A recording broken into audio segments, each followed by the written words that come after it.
Beloved Azur, some people achieve a lot with minimal effort, while others put in a lot of effort yet keep struggling.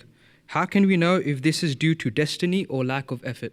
How do you know that they have not done proper effort? You only know about yourself.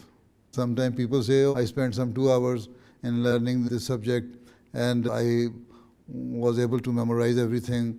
I was able to do this assignment within no time and with less effort. Although there are some people who are God-gifted people, they have the talent to solve some problems very quickly, but not necessary that they solve all the problems. Sometimes some people are good in mathematics, some in geography, some in biology, some in physics, some in chemistry, some in other sciences or other subjects, history. So some can easily remember the figures, and some are very much poor in remembering the figures, but they can easily remember the historical details of everything.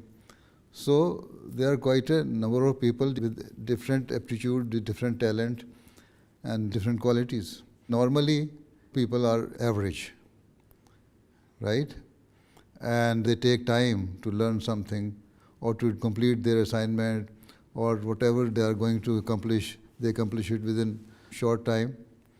So instead of seeing that what the other man has done, you should make your proper effort. So in every achievement, you will have to work hard.